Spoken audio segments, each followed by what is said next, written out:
ಸಾಂಸ್ಕೃತಿಕ ನಗರ ಮೈಸೂರಿನಲ್ಲಿ ಗಣೇಶನ ಹಬ್ಬಕ್ಕೆ ಸಕಲ ಸಿದ್ಧತೆಗಳು ಆಗ್ತಾ ಇದೆ.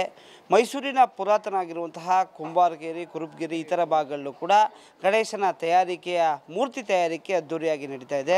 ಈಗಾಗಲೇ ಮೈಸೂರಿನ ವಿವಿಧ ಭಾಗಗಳಲ್ಲೂ ಕೂಡ ಗಣಪತಿಯನ್ನು ಕೂರಿಸೋದಕ್ಕೆ ಸಾಕಷ್ಟು ರೀತಿಯಾದಂತಹ ತಯಾರಿಗಳಾಗ್ತಾ ಇದೆ. ಭಾಳ ಪ್ರಮುಖವಾಗಿ ಇದು ಮೈಸೂರಿನಲ್ಲಿ ಮೈಸೂರು ಹೃದಯ ಭಾಗದಲ್ಲಿರುವಂತಹ ಕುಂಬಾರಗೇರಿ ಇರ್ಬೋದು, ಕುರುಬಗಿರಿ ಇರ್ಬೋದು, ಇವೆಲ್ಲವೂ ಕೂಡ ಸಾಕಷ್ಟು ಪುರಾತನ ಏರಿಯಾಗಳು. ಇಲ್ಲಿ ಈ ಒಂದು ಗಣಪತಿ ತಯಾರಿಕೆ ಮಾಡುವಂತಹ ಒಂದು ಕುಟುಂಬಸ್ಥರೇ ಇರುವಂತಹ ಪ್ರದೇಶಗಳು. ಹೀಗಾಗಿ ಇನ್ನು ಗಮನಿಸ್ಬೋದು, ಪುಟ್ಟ ಪುಟ್ಟ ಗಣಪತಿಗಳನ್ನ ಮಾಡುವುದೇ ಇವರ ಒಂದು ಕಾಯಕ. ಈ ಒಂದು ಕಾಯಕ ಸಮುದಾಯ ಸಾಕಷ್ಟು ಶತಮಾನಗಳಿಂದನೂ ಕೂಡ ಮೈಸೂರಿನಲ್ಲಿ ಗಣಪತಿಯ ತಯಾರಿಕೆಯಲ್ಲಿ ತೊಡಗಿರ್ತಕ್ಕಂಥದ್ದು. ಹೀಗಾಗಿ ಈ ಒಂದು ಗಣಪತಿ ತಯಾರಿಕೆಗೆ ಸಾಕಷ್ಟು ದಿನಗಳಿಂದನೂ ಕೂಡ ಸರ್ಕಸನ್ನು ಮಾಡಿರ್ತಾರೆ. ಕೆರೆ ಮಣ್ಣನ್ನು ತೆಗೆದು ಅದನ್ನು ಹದ ಮಾಡಿ ಅದಕ್ಕೆ ಬೇಕಾದಂತಹ ತಯಾರಿಗಳನ್ನ ನಡೆಸ್ಕೊಂಡು ಪರಿಸರ ಸ್ನೇಹಿಯಾಗಿರುವಂತಹ ಪ್ರಕೃತಿಯಿಂದ ಬಂದಿರುವಂತಹ ಬಣ್ಣಗಳನ್ನು ಲೇಪಿತವನ್ನು ಮಾಡಿ ಪ್ರಕೃತಿಗೆ ಯಾವುದೇ ರೀತಿಯಾದಂತಹ ಅವಘಡ ಆಗದೇ ಇರುವಂಥ ರೀತಿಯಲ್ಲಿ ಈ ಒಂದು ಮೂರ್ತಿ ತಯಾರಿಕೆಯನ್ನು ಸಾಂಪ್ರದಾಯಿಕವಾಗಿ ಸಾಕಷ್ಟು ವರ್ಷಗಳಿಂದ ಇಲ್ಲಿ ಸಾಕಷ್ಟು ಕುಟುಂಬಗಳು ಮಾಡ್ಕೊಂಡು ಬರ್ತಾ ಇದೆ. ಇವತ್ತು ಮಾರುಕಟ್ಟೆಯಲ್ಲಿ ಪ್ಲಾಸ್ಟರ್ ಪ್ಯಾರಿಸ್ ಗಣಪತಿ ಇರ್ಬೋದು ಅಥವಾ ಅತ್ಯಾಕರ್ಷಕ ಗಜಗಾತ್ರದ ಗಣಪತಿಗಳು, ಅಡಿ ಎತ್ತರದ ಗಣಪತಿಗಳಿದ್ರೂ ಕೂಡ ಸಣ್ಣ ಸಣ್ಣ ಪ್ರಕೃತಿ ಸ್ನೇಹಿ ಗಣಪತಿಗಳಿಗೆ ಮತ್ತು ಗೌರಮ್ಮನಿಗೆ ಇಲ್ಲಿ ಸಾಕಷ್ಟು ಬೇಡಿಕೆ ಇದೆ. ಮನೆಯಲ್ಲಿ ಗಣಪತಿಯ ವಿನಾಯಕನ ಆರಾಧನೆ ಮಾಡ್ತಕ್ಕಂಥವರು ಈ ಒಂದು ಗಣಪತಿಗಳನ್ನ ಖರೀದಿ ಮಾಡ್ತಾರೆ. ಹಾಗೂ ಮೈಸೂರು ಸೇರಿದಂತೆ ಕೊಳ್ಳೇಗಾಲ, ಚಾಮರಾಜನಗರ, ಮಂಡ್ಯ, ಹಾಸನ ಇತರ ಭಾಗಗಳಿಗೂ ಕೂಡ ಈ ಒಂದು ಗಣಪತಿಗಳು ರಫ್ತಾಗ್ತವೆ.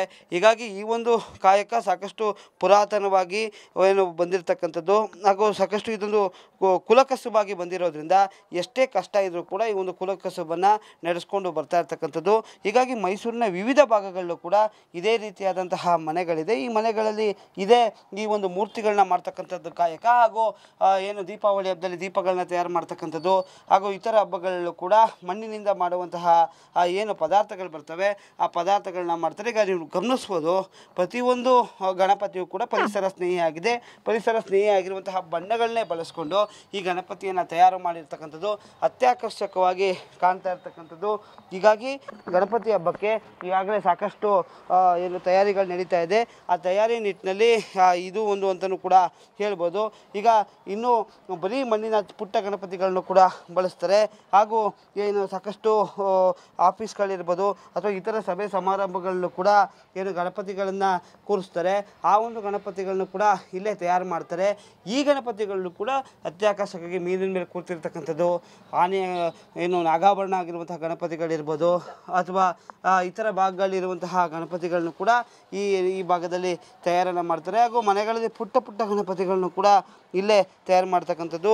ಹೀಗಾಗಿ ಮಾರುಕಟ್ಟೆಯಲ್ಲಿ ಸಾಕಷ್ಟು ಸಾವಿರಾರು ಗಣಪತಿಗಳು ಮನೆಯಲ್ಲಿ ಕೂರಿಸಿ ಪೂಜೆ ಮಾಡಿಸ್ಕೊಳ್ಳೋಕ್ಕೆ ಈಗಾಗಲೇ ತಯಾರಾಗಿದೆ ಅಂತಲೇ ಹೇಳ್ಬೋದು. ಕ್ಯಾಮ್ರಾಮ್ಯಾನ್ ಸತೀಶ್ ಜೊತೆ ಯಶಸ್ ಮಾವತ್ತೂರು, ನ್ಯೂಸ್ ಒನ್ ಕನ್ನಡ, ಮೈಸೂರು.